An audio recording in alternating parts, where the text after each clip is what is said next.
Welcome to Simha cooks. Today recipe fish పులుసు అండి. వంట రాని వాళ్ళు కూడా ఈజీగా చేసేసుకోవచ్చు. Super recipe, అదిరిపోతుందండి. టేస్ట్ మాత్రం మీ ఇంట్లో వాళ్ళందరికీ 100% నచ్చుతుంది. 3 కిలో ఫిష్ ముక్కలని వాటర్లో నిమ్మరసం పిండుకొని 2 సార్లు నీచు వాసన లేకుండా చూసుకొని జల్లి ప్లేట్లో పెట్టుకోండి, నీళ్ళు లేకుండా. 50 గ్రాముల చింతపండు నానబెట్టుకోండి. ఒక 6 నుంచి 8 టేబుల్ స్పూన్ల ఆయిల్ వేసుకోండి. నాన్ వెజ్ కదా, ఆయిల్ కొంచెం ఎక్కువనే పడుతుంది. 1/2 స్పూన్ మెంతులు, ఒక 4 పచ్చిమిర్చి పొడుగ్గా చీల్చి వేసుకోండి. 2 ఆనియన్స్ పొడుగ్గా కట్ చేసుకోండి. కొంచెం కరివేపాకు కూడా వేసుకొని మీడియం ఫ్లేమ్ మీదనే మంచి కలర్ రావాలండి. ఉల్లిపాయలు మీడియం ఫ్లేమ్ మీదనైతే లోపల కూడా ఉల్లిపాయలు పర్ఫెక్ట్గా వేగుతాయి అనమాట, పచ్చివాసన రాదు. మంచి కలర్ వచ్చేసిన తర్వాత 1½ టేబుల్ స్పూన్ అల్లం వెల్లుల్లి పేస్ట్ వేసుకోవాలి. 1/2 స్పూన్ పసుపు వేసుకొని 1½ టేబుల్ స్పూన్ సాల్ట్ వేసుకోండి. తర్వాత 2 టేబుల్ స్పూన్ల రెడ్ చిల్లీ పౌడర్ వేసుకోండి.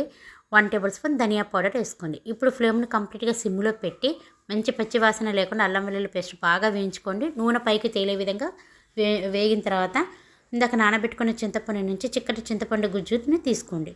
మీకు ఎక్స్ట్రా వాటర్ కావాలన్నా సరే అదే చింతపండులో వాటర్ పోసుకుంటూ మీరు చింతపండు రసాన్ని తీసుకోండి. ఒకసారి కలిపేసి టేస్ట్ చూసుకోండి. బాగా పుల్లగా ఉంది అనిపిస్తే కొంచెం వాటర్ పోసుకోండి. ఇప్పుడు మీడియం ఫ్లేమ్ మీదనే ఈ పులుసుని మినిమం మీరు 5 నుంచి 8 నిమిషాలు మరిగించాలి.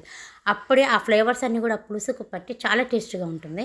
కొంచెం బెల్లం వేసుకోండి. 1 టేబుల్ స్పూన్ ఆవాలు మెంతులు మిక్సింగ్ పౌడర్ అనమాట. అంటే 1 స్పూన్ ఆవాలకి 1/2 స్పూన్ మెంతులు లైట్గా ఫ్రై చేసి పొడి చేయాలి. ఆ పొడి మాత్రం 2 కలిపితే 1 స్పూన్ రావాలి. అది కూడా వేసుకొని ఒక 2-3 నిమిషాలు బాగా పులుసుని మరిగించండి.